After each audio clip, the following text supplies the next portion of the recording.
تدبر قرآن امین احسن اصلاحی سورہ آل عمران آیات 45 تا 63۔ آگے کا مضمون۔ اب یہ وہ اصل بات آ رہی ہے جو در حقیقت سورہ کا عمود ہے۔ ہم تمہید میں یہ اشارہ کر چکے ہیں کہ اس سورہ میں خطاب نصارہ سے ہے اور مقصود ان پر حضرت عیسیٰ علیہ السلام کے باب میں حقیقت حال کا اظہار ہے۔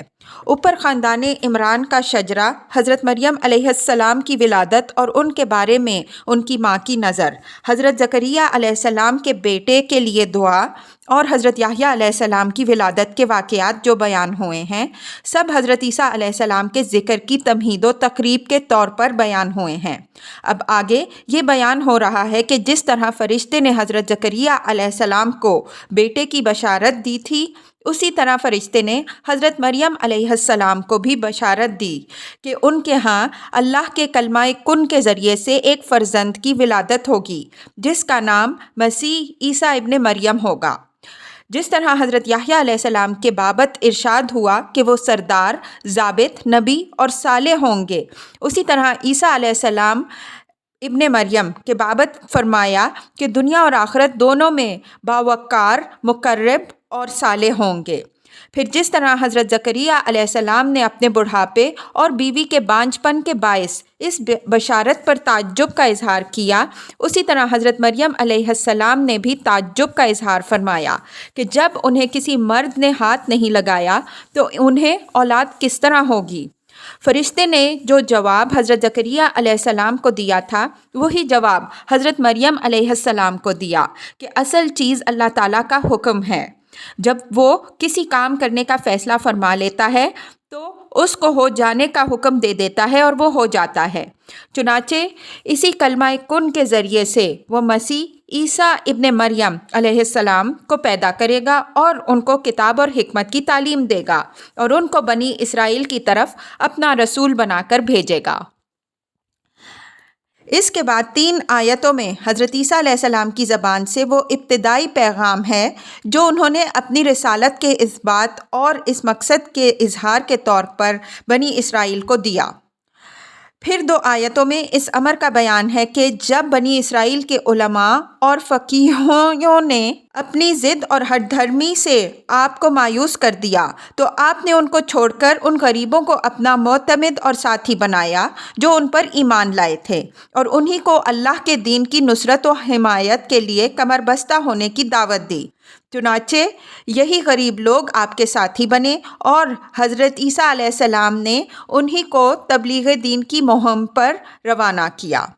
اس کے بعد 4 آیتوں میں اس رد عمل کا ذکر ہوا جو حضرت عیسیٰ علیہ السلام کی اس آخری کوشش میں بنی اسرائیل کے لیڈروں، فقیہوں اور فریسیوں پر ہوا، اور ساتھ ہی اللہ تعالیٰ نے جس طرح حضرت عیسیٰ علیہ السلام اور ان کے ساتھیوں کی مدد فرمائی اور آئندہ مدد فرمانے کا وعدہ کیا، اس کا حوالہ ہے۔ اس کے بعد 5 آیتیں التفات کی ہیں جن میں نبی صلی اللہ علیہ وسلم کو خطاب کر کے یہ واضح فرمایا کہ حضرت عیسیٰ علیہ السلام کے بارے میں اصل حقیقت کیا ہے جو بیان ہوئی ہے۔ اگر اس وضاحت کے بعد بھی نصارہ تم سے حجت کرتے رہیں تو ان سے کہو کہ آؤ مباہلہ کریں۔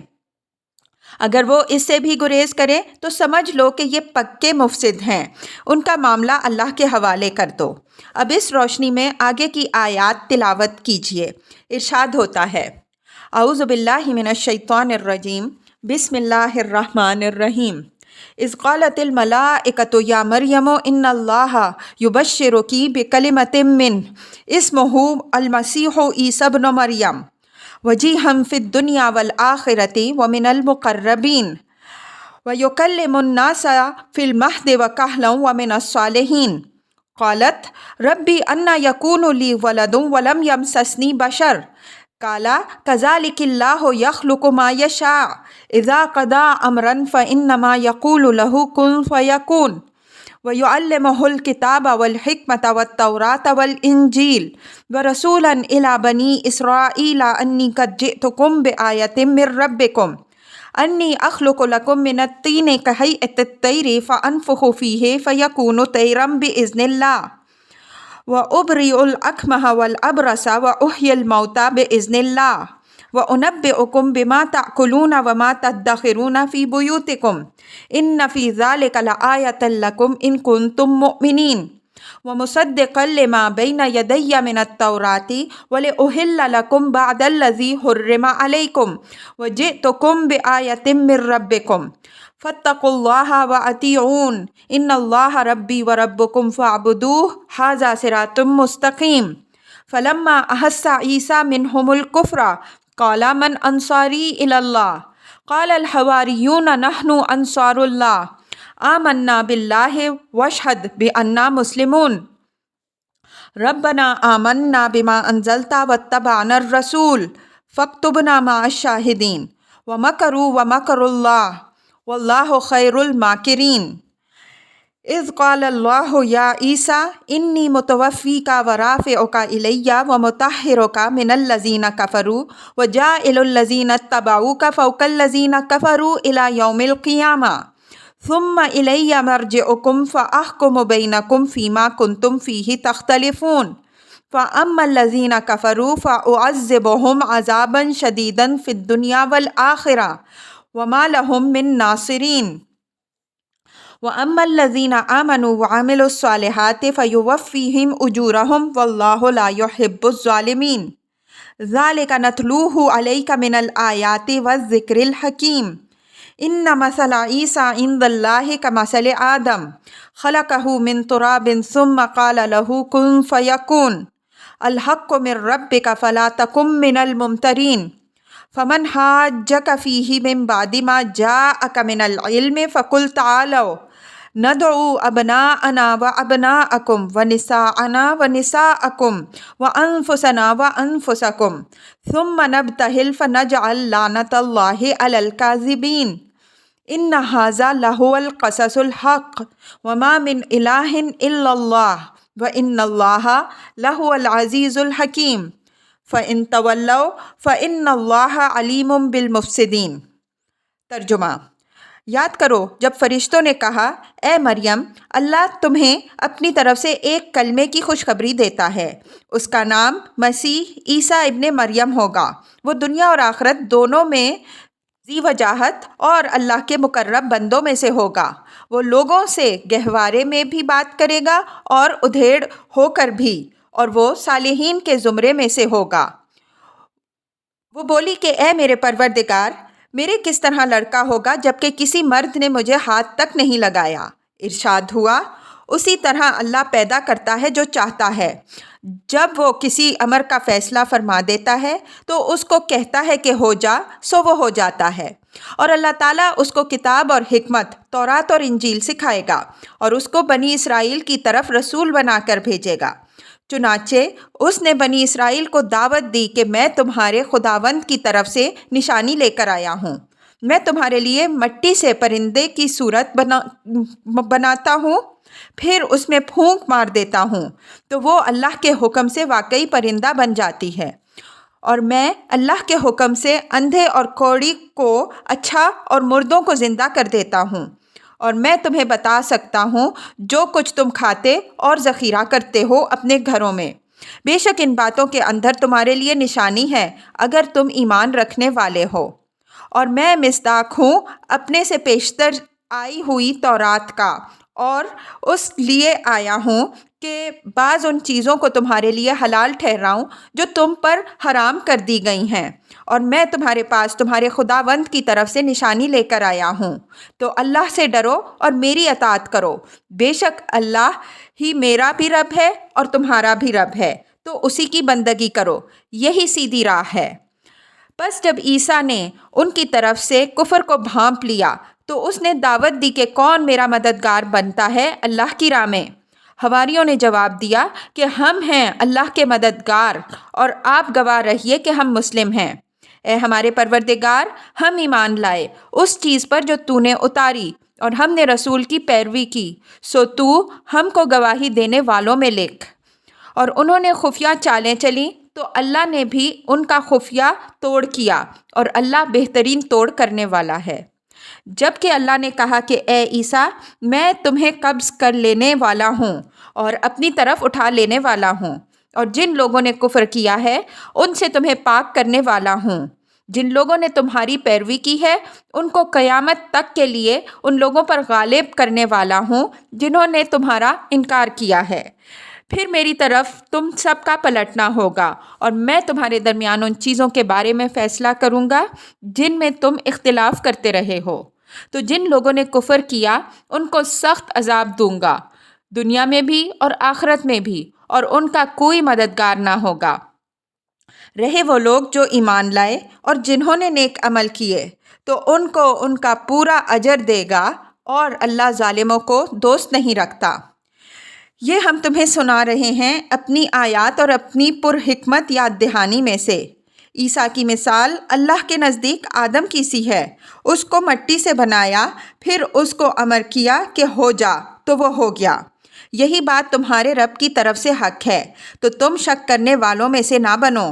سو جو تم میں سے اس بارے میں حجت کرے بعد اس کے کہ تمہارے پاس صحیح علم آ چکا ہو، تو ان سے کہو کہ آؤ ہم اپنے بیٹوں کو بلائیں، تم اپنے بیٹوں کو بلاؤ، ہم اپنی عورتوں کو جمع کریں، تم اپنی عورتوں کو جمع کرو، ہم اپنے آپ کو اکٹھا کریں، تم اپنے آپ کو اکٹھا کرو، پھر ہم مل کر دعا کریں اور جھوٹوں پر لعنت بھیجیں۔ بے شک یہی سچا بیان ہے، اللہ کے سوا کوئی معبود نہیں، اور اللہ ہی عزیز اور حکیم ہے۔ پس اگر وہ اعراض کریں تو اللہ مفسدوں کو خوب جانتا ہے۔ الفاظ کی تحقیق اور آیات کی وضاحت۔ اذ قالت الملائکۃ یا مریم ان اللہ یبشرک بکلمۃ منہ اسمہ المسیح عیسی ابن مریم وجیہا فی الدنیا والآخرۃ ومن المقربین۔ اذ کا اعادہ اس بات کی دلیل ہے کہ یہاں جو بات کہی جا رہی ہے یہ اس سے الگ ہے جو اوپر کہی گئی۔ پہلے حضرت مریم علیہ السلام کو دعا اور عبادت میں مشغول ہو جانے کی تاکید ہوئی، پھر کچھ عرصے کے بعد فرشتہ یہ بشارت لے کر حضرت مریم علیہ السلام کے پاس آیا۔ کلمہ کا مفہوم اور اس کے نکرہ لانے کا فائدہ ہم اوپر بیان کر چکے ہیں۔ یہاں موقع کی رعایت سے ایک نقطہ توجہ کے لائق ہے، وہ یہ کہ اصل بشارت تو یہ تھی کہ حضرت مریم علیہ السلام کے ہاں بغیر مرد کی ملاقات کے مجرد اللہ تعالیٰ کے امر و حکم سے ایک بیٹا ہوگا، لیکن بات حضرت مریم علیہ السلام سے کہی جا رہی تھی جو کنواری بھی تھیں اور شرم و حیا کی پیکر بھی تھیں۔ اس وجہ سے نہایت اختصار بلکہ ابہام کے ساتھ صرف کلمہ کی بشارت دی گئی۔ البتہ آگے حضرت عیسیٰ علیہ السلام کے نام اور صفات کے ذکر سے بات واضح ہو گئی کہ کلمہ سے مراد کیا ہے۔ مسیح حضرت عیسیٰ علیہ السلام کا لقب ہے۔ لقب کے لیے قاعدہ یہ ہے کہ نام سے پہلے اس کو لاتے ہیں۔ بنی اسرائیل میں یہ روایت رہی ہے کہ ان کے ہاں جو نبی ہونے والا ہوتا اس کے سر پر اس کا پیشرو نبی ایک قسم کا مقدس تیل مل کر اس کو اپنا جانشین بناتا۔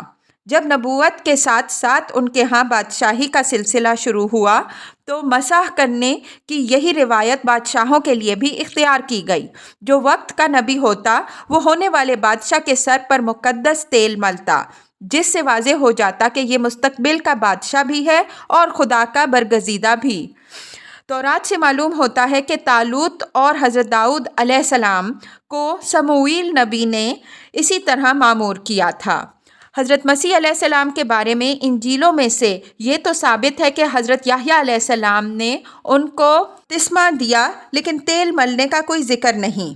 ممکن ہے اس کی وجہ یہ ہو کہ وہ پیدائشی مسیح تھے۔ بخاری شریف میں ان کا جو حلیہ بیان ہوا ہے اس سے معلوم ہوتا ہے کہ ان کے سر کا حال یہ تھا کہ گویا اس سے تیل ٹپک رہا ہے۔ ممکن ہے کہ ان کی اس خصوصیت کی وجہ سے ان کو مسیح کا لقب عنایت ہوا ہو۔ انجیل میں ان کے لیے خدا کا مسیح کے الفاظ بھی استعمال ہوئے ہیں۔ وجیہ کے لفظ سے اس سرداری کی شان کی طرف اشارہ ہو رہا ہے جس کا ذکر اوپر حضرت یحییٰ علیہ السلام کے بیان میں گزر چکا ہے۔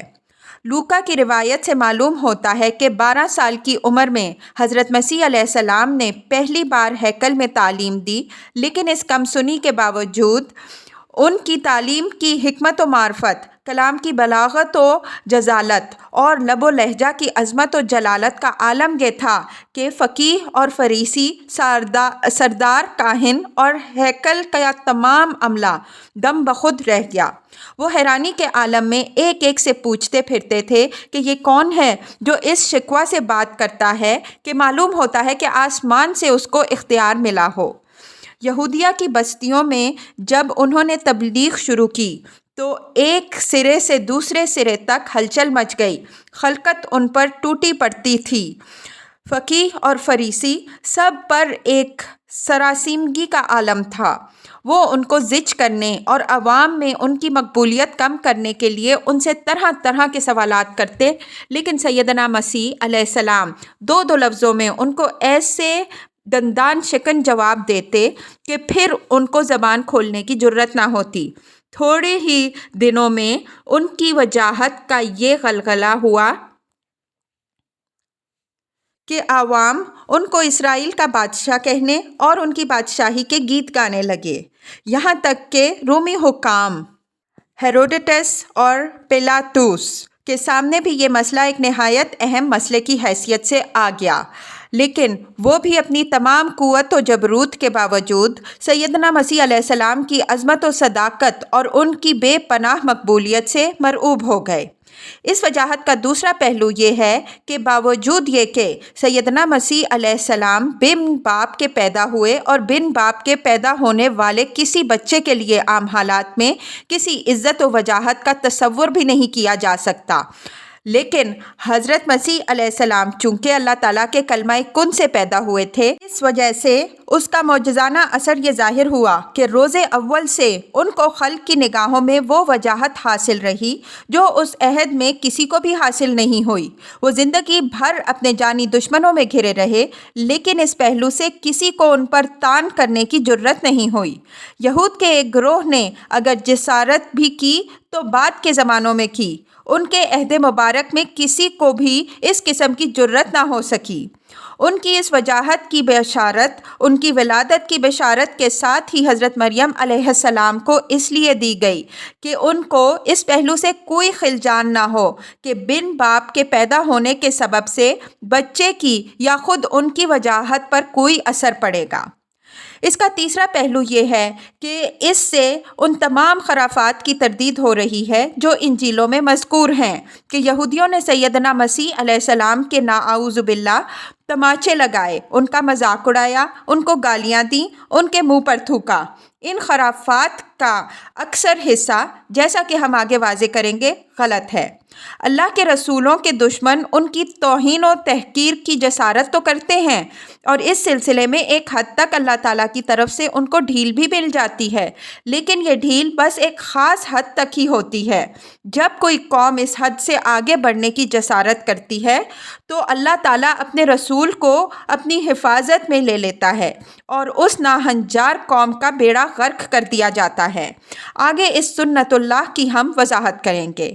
اس آیت میں حضرت عیسیٰ علیہ السلام کو ابن مریم کہہ کر قرآن نے ان لوگوں کے لیے گفتگو کی ہر گنجائش ختم کر دی ہے جو نہایت کمزور تعویلات کے ذریعے سے قرآن کے نہایت واضح نصوص کی تحریف کرنا چاہتے ہیں۔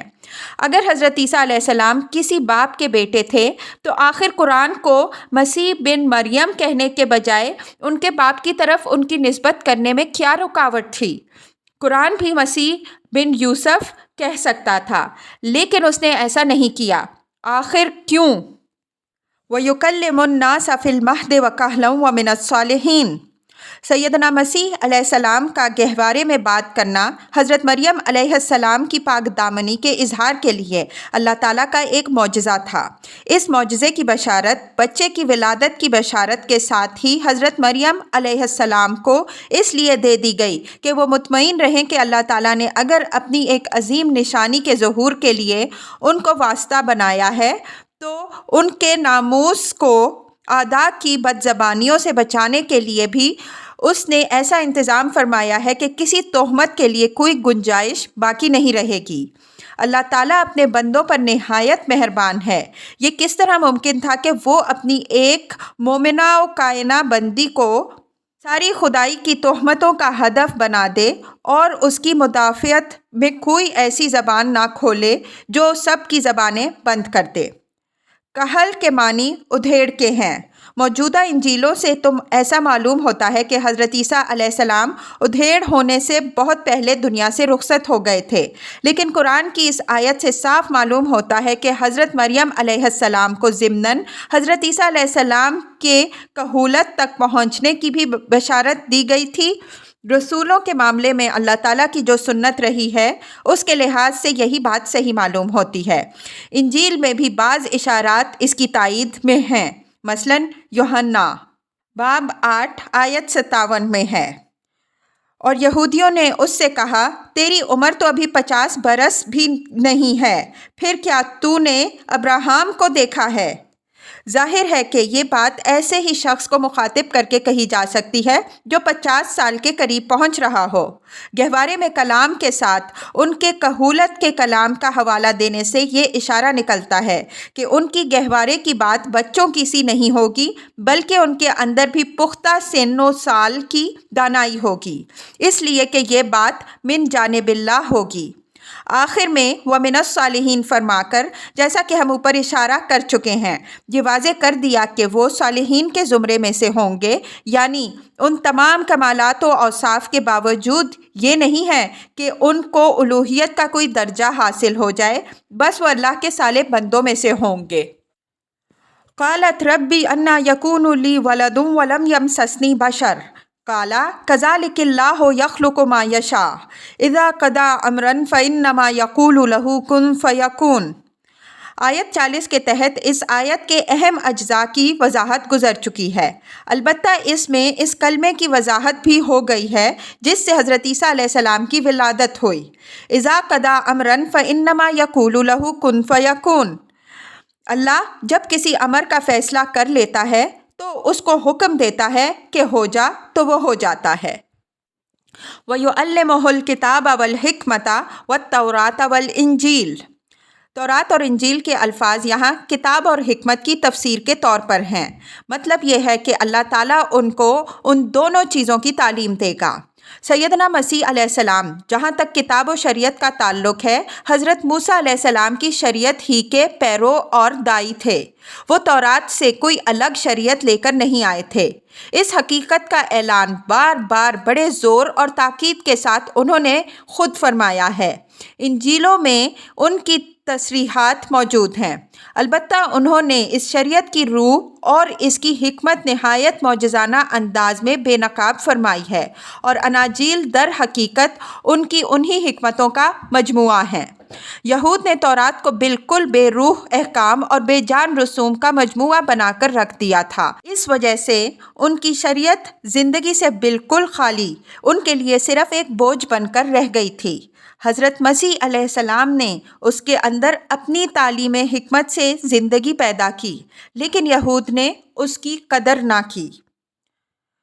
وَرَسُولًا إِلَىٰ بَنِي إِسْرَائِيلَ أَنِّي قَدْ جِئْتُكُم بِآيَةٍ مِّن رَّبِّكُمْ أَنِّي أَخْلُقُ لَكُم مِّنَ الطِّينِ كَهَيْئَةِ الطَّيْرِ فَأَنفُخُ فِيهِ فَيَكُونُ طَيْرًا بِإِذْنِ اللَّهِ وَأُبْرِئُ الْأَكْمَحَ وَالْأَبْرَصَ وَأُحْيِي الْمَوْتَىٰ بِإِذْنِ اللَّهِ وَأُنَبِّئُكُم بِمَا تَأْكُلُونَ وَمَا تَدَّخِرُونَ فِي بُيُوتِكُمْ إِنَّ فِي ذَلِكَ لَآيَةً لَّكُمْ إِن كُنتُم مُّؤْمِنِينَ۔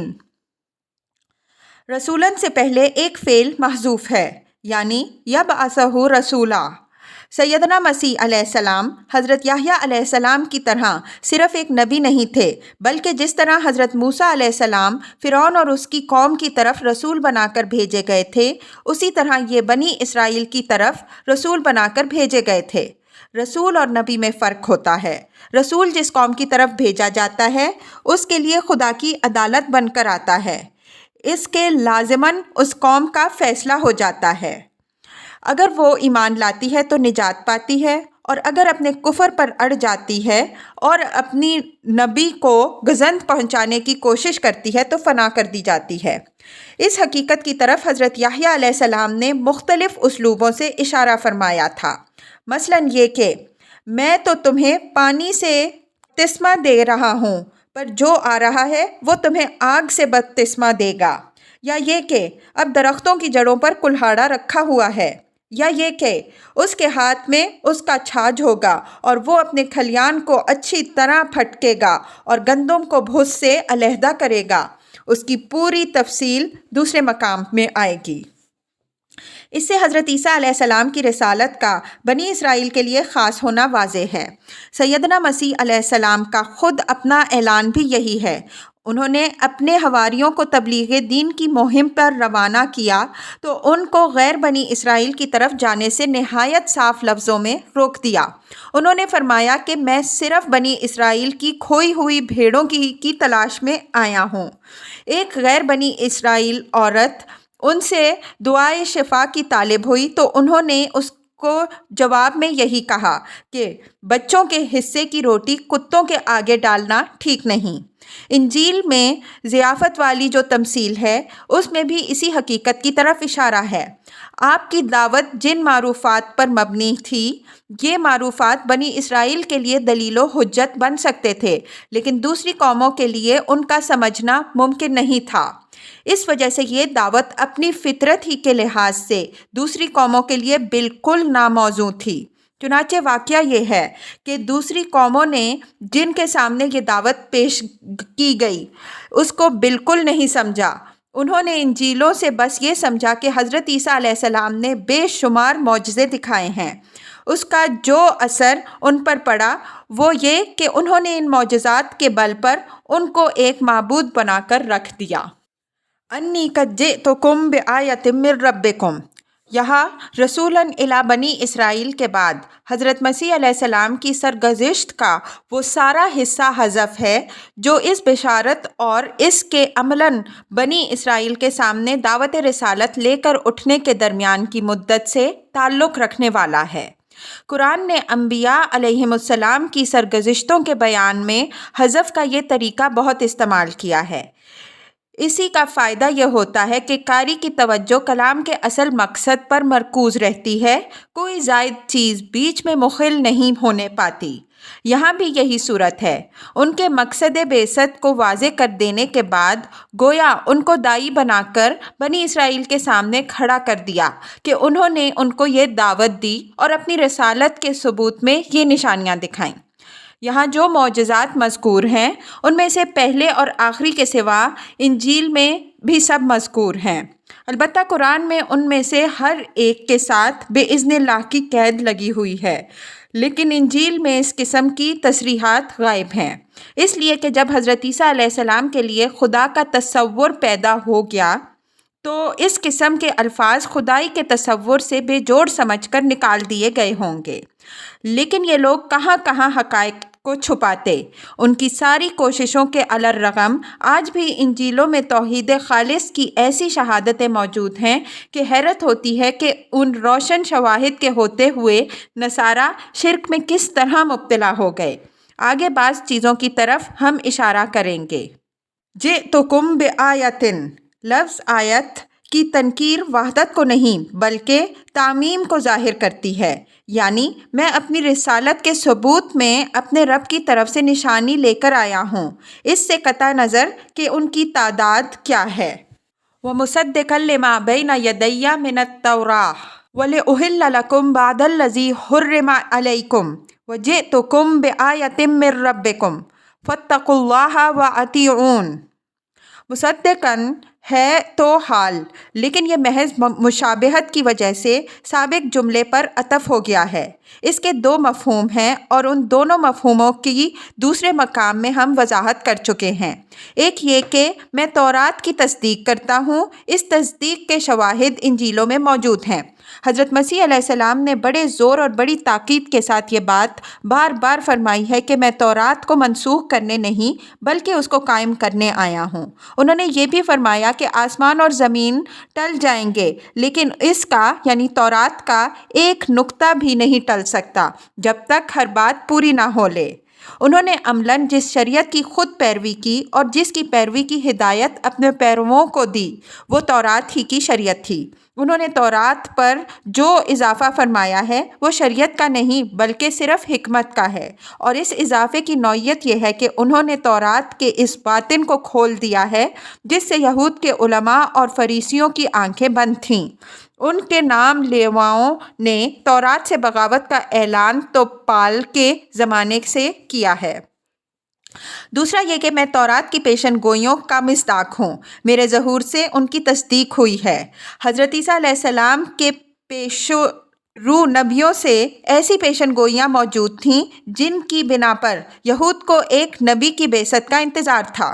چنانچہ حضرت عیسیٰ علیہ السلام کی شہرت ہوئی تو بہت سے حلقوں میں یہ چرچا ہونے لگا کہ جس کا انتظار تھا وہ آ گیا۔ بعض لوگ اس منتظر کا نام ایلیا لیتے تھے۔ انجیلوں میں حضرت یوحنا کے متعلق بھی منقول ہے کہ جب وہ ہیروڈس کے حکم سے جیل میں تھے تو انہوں نے اپنے چند شاگردوں کو حضرت مسیح علیہ السلام کی خدمت میں بھیج کر پوچھوایا کہ وہ جس کا انتظار تھا تو وہی ہے یا ہم کسی اور کا انتظار کریں۔ حضرت مسیح علیہ السلام نے پیغام لانے والوں سے کہا کہ جو کچھ دیکھ رہے ہو وہ جا کر بتا دو کہ لنگڑے چل رہے ہیں، گونگے بول رہے ہیں، اندھے دیکھ رہے ہیں، اور اب اور کس کا انتظار ہے؟ حضرت عیسیٰ علیہ السلام نے متعدد ایسی باتوں کا خود بھی حوالہ دیا ہے جو ان کے بارے میں پچھلے نبیوں نے فرمائیں۔ یہ حوالے انجیلوں میں موجود ہیں۔ وَلِأُحِلَّ لَكُمْ بَعْضَ الَّذِي حُرِّمَ عَلَيْكُمْ، یہ جملہ بھی معنی پر عطف ہے۔ بعض حرام کردہ چیزوں کے حلال کرنے سے ان چیزوں کو حلال کرنا مراد ہے جو علماء یہود نے محض اپنے من گھڑت فتنوں اور اپنے غلف کی وجہ سے حرام کر رکھی تھیں، اور یہ چیزیں روایت بن کر شریعت میں داخل ہو گئی تھیں۔ مثال کے طور پر سبت کے احترام کے مسئلے کو لیجئے۔ اس حکایت کا یہود کے فقیہوں اور فریسیوں نے اس قدر بڑھا دیا تھا کہ سبت کے دن کسی مریض کو شفا کی دعا دینا بھی ان کے نزدیک احترام سبت کے منافی تھا۔ چنانچہ احترام سبت کے مسئلے پر حضرت مسیح علیہ السلام اور علماء یہود کے درمیان متعدد مناظروں کا ذکر انجیلوں میں بھی ہے۔ اسی طرح متعدد ایسی روایات کا بھی انجیلوں میں ذکر ہے جس کو سیدنا مسیح علیہ السلام اور ان کے شاگردوں نے اعلانیہ توڑا، اور جب ان کے توڑے جانے پر علماء یہود نے ان پر بے دینی کا الزام لگایا تو آپ علیہ السلام نے ان کی اس جھوٹی دینداری کی اچھی طرح کلی کھولی۔